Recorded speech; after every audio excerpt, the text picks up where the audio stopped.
Entre Saint-Nicolas et marché de Noël, le mois de décembre s'annonce festif du côté de Raon-l'Étape. On fait le point avec Joël Collin, adjoint en charge de la culture et de la communication, accompagné de Damien pour la police municipale. Bonjour. Bonjour. Bonjour. Alors on va commencer avec le plus actuel, c'est vendredi, l'ouverture du marché de Noël sous les arcades de l'Hôtel de Ville. Il s'annonce comment ce marché Il s'annonce bien, il est bien rempli. On a une belle petite place qui a été installée par nos services techniques. Ils étaient encore ce matin en train de travailler dessus pour préparer l'installation de la vente de sapins, qui devrait faire un décor bien de saison. Ça devrait être quelque chose de sympa. Voilà. Donc c'est Maria Pira, ma collègue adjointe aux animations, qui a géré le dossier, secondée par les services techniques, par Yann Kremer, par les électriciens. Il y a eu pas mal de monde derrière pour... Ça focalise beaucoup de monde à chaque fois. Ça. Ouais. Énormément. Ouais. Oui. Et puis en fait c'est un marché de Noël semi-couvert finalement puisqu'on est sous les arcades. Oui. Effectivement, il y a 4 chalets qui sont sous les arcades, comme l'année dernière. Et en tout, donc, il y a 10 petits chalets et 2 gros chalets. Qui évoluent un peu vers l'église, c'est ça? Oui, c'est ça. Ça occupe toute la place Tisserand, donc la place qui est à côté de la mairie, où il y a un axe central, où il y a un sapin qui devrait briller de 1000 feux vendredi soir. Je crois que c'est la deuxième année, c'est ça, que vous le faites à cet endroit-là, sous cette forme? Oui. Ouais. Et ce sont pas forcément des commerçants raonnais, c'est la grande région en fonction de ce qu'ils vendent, quoi. En fait, les exposants tournent. C'est pas des exposants fixes durant toute la période. Ils prennent un week-end et puis un autre pour un week-end. Voilà, c'est ça. Donc on a des Raonnais, on a des associations de parents d'élèves de certaines écoles, on a nos amis de la Hallière qui sont fidèles au rendez-vous. Il y a une liste assez longue qui tourne. Il y aura à manger, à boire. Ça fait partie du marché de Noël. Et puis il y a un endroit pour prendre des photos avec le Père Noël à un moment donné. Alors, au niveau des photos, il y aura un des chalets qui sera réservé à une photographe qui va travailler sur la période.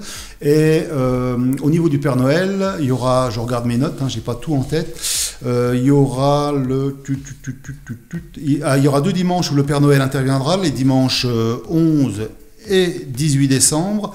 Il y aura une déambulation sur la zone et des photos qui seront prises et qui seront offertes par la mairie. Alors ça se passera surtout devant le théâtre.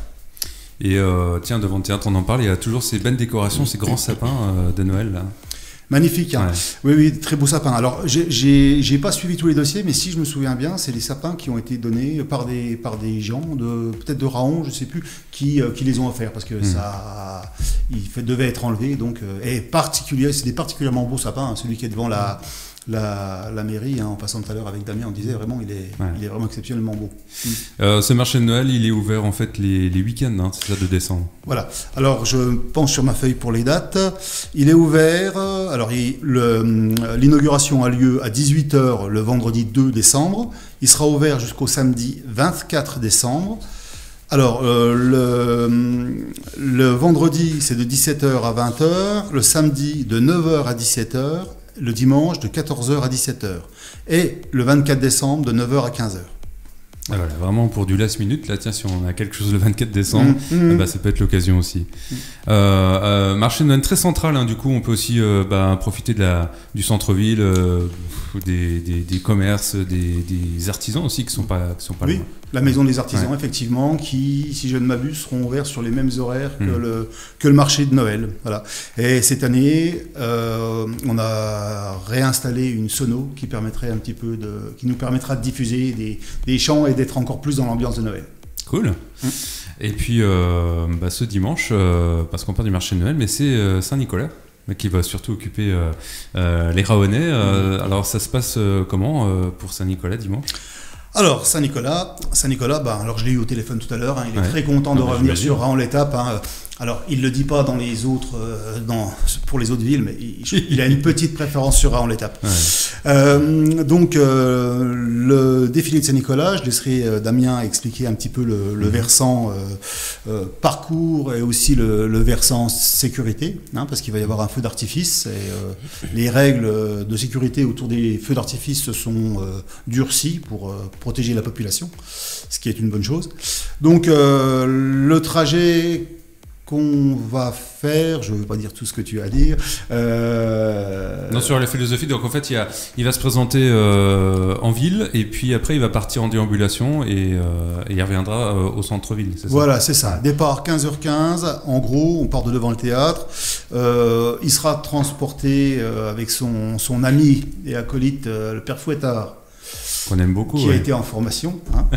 C'est pour donner des coups de trick sans laisser de traces. Voilà, exactement. Oui. Donc, ils seront sur la calèche et tirés par des chevaux, comme l'année dernière, et suivis aussi par l'harmonie. Hein, ils seront montés sur un plateau pour les sur un plateau, voilà, simplement, voilà. Servi sur un plateau. Voilà. En parlant de l'harmonie, je reviens juste un petit flashback.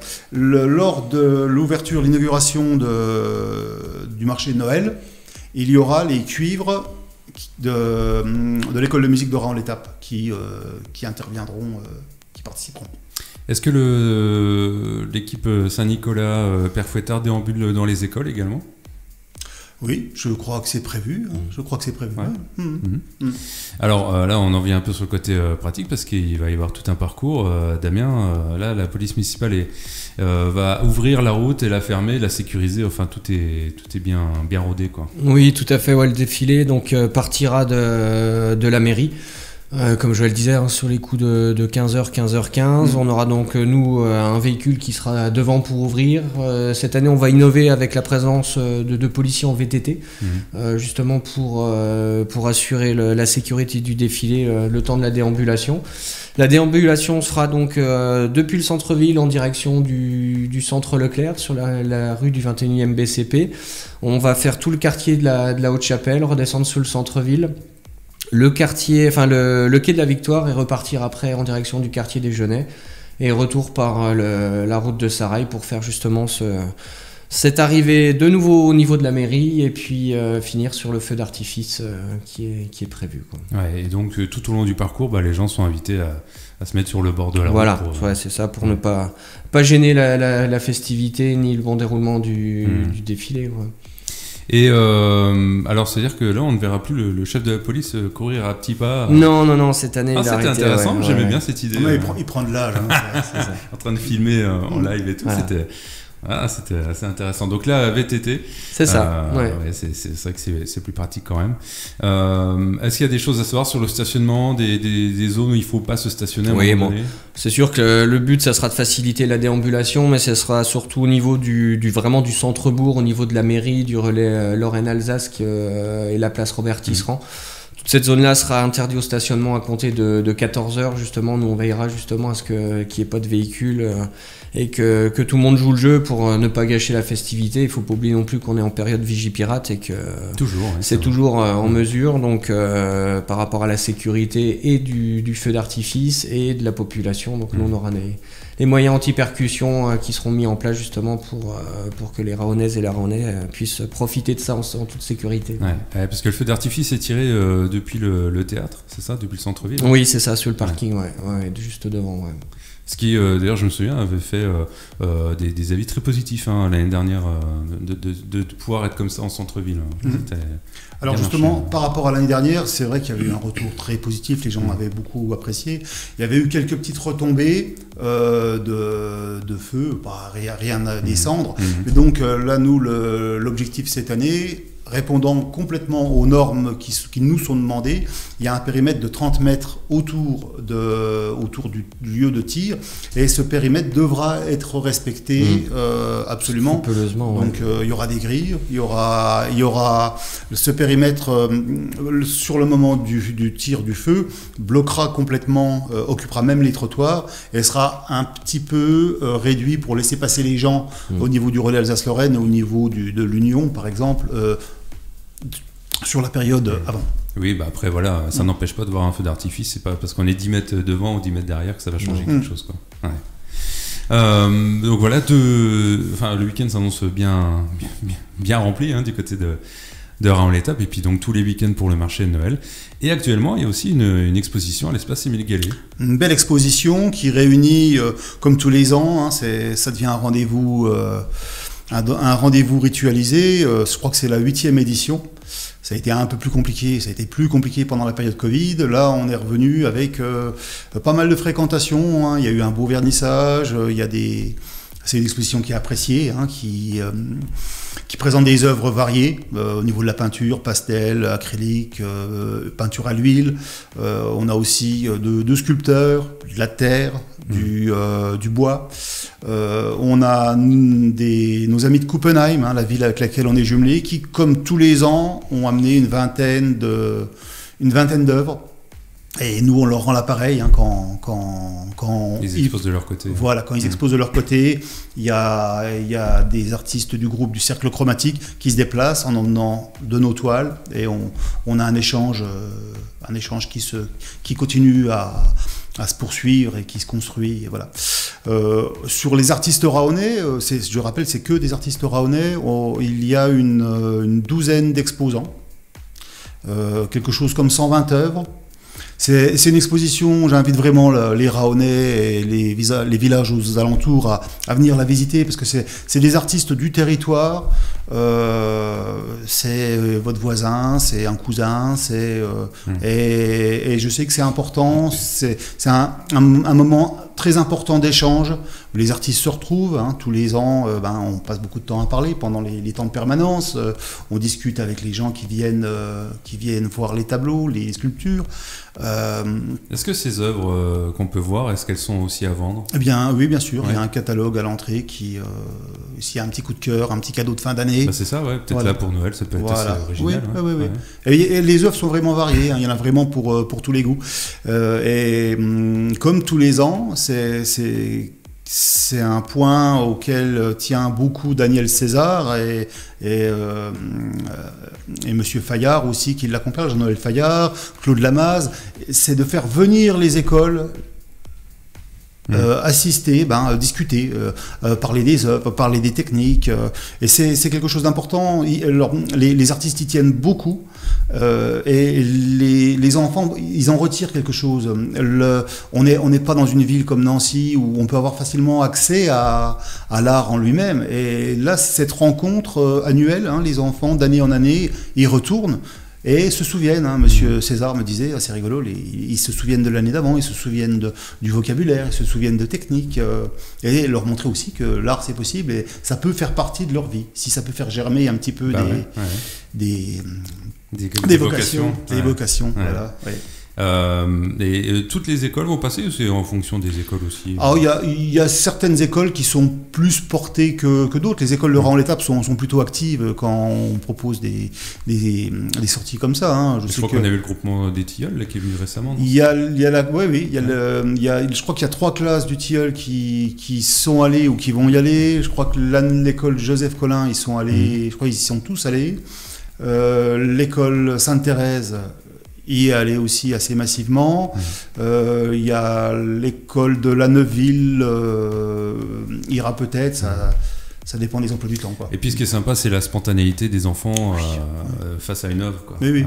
Ils peuvent, j'imagine, des fois avoir des questions, des remarques auxquelles l'artiste ne s'attend pas forcément. Non, bien sûr, et ils ont un regard particulier quelque part l'adulte perd. Hein. Ils sont attentifs à certains détails, et ils découvrent du plaisir aussi à voir une œuvre. On est vraiment en plein dans l'art, hein, des choses ils prennent du plaisir. Les enfants prennent du plaisir à assister à ça. Ouais. Alors on peut la voir jusque quand et quel jour ? Alors, cette exposition a lieu jusqu'au 11 décembre. C'est du mercredi au dimanche, de 15h à 18h, tous les jours. Plus le samedi matin. On a eu pas mal de monde samedi dernier, plus le samedi matin de 10h à midi. Le jour du temps du marché, quoi. Le temps du marché, oui, voilà. Ouais. Mais en tout cas, moi j'invite vraiment les gens, venez, ça, c'est une belle expo, il y a des belles choses à découvrir. Bon, c'est en cours, inauguration du marché de Noël vendredi en fin de journée, et puis pour tous les week-ends de décembre, la Saint-Nicolas dimanche à partir de 15h au centre-ville avec feu d'artifice. Est-ce qu'il y a des choses à savoir sur l'APM? Est-ce qu'il y a des réglementations, des choses qui ont changé, que la population doit... Non, actuellement non, c'est juste une petite précision, c'est que le temps du défilé du Saint-Nicolas et du feu d'artifice, une déviation sera mise pour assurer les Rahonnaises et les Rahonnais qui auront besoin de se déplacer dimanche. La déviation sera faite comme habituellement derrière la mairie, quai Clavière, Brageon, pour pouvoir repartir soit sur Badonvillers, sur Bertrichon ou sur Saint-Dié. Ok. Bon, il n'y a plus qu'à alors. Il n'y a plus qu'à. Et j'invite les petits Rahonnais qui veulent envoyer un petit message au Père Noël à déposer leur lettre. Il y a une boîte aux lettres qui a été mise à cet effet place Tisserand, donc au niveau du marché de Noël. Donc ils pourront. Alors on l'a déjà installé. Hein. Oui, ça y est, elle est déjà en place. Donc le Père Noël attend les lettres avec impatience. Eh ben, c'est noté. Merci d'être venu nous en parler. Avec plaisir. Merci.